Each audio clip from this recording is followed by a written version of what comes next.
are expected to warm overnight, ending the threat of slick conditions.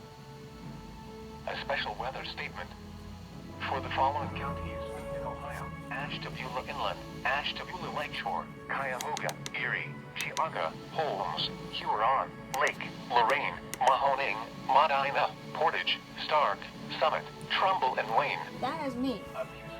That is me. Patchy light freezing rain is possible this evening with temperatures near the Yeah, freezing I got mark. slick roads now. Precipitation is expected to be light, but a few slick spots may develop. Use caution, especially on bridges and overpasses that will be most prone to icing. Temperatures are expected to warm overnight, ending the threat of additional icing. The current time is 8:36 p.m. Eastern Standard Time.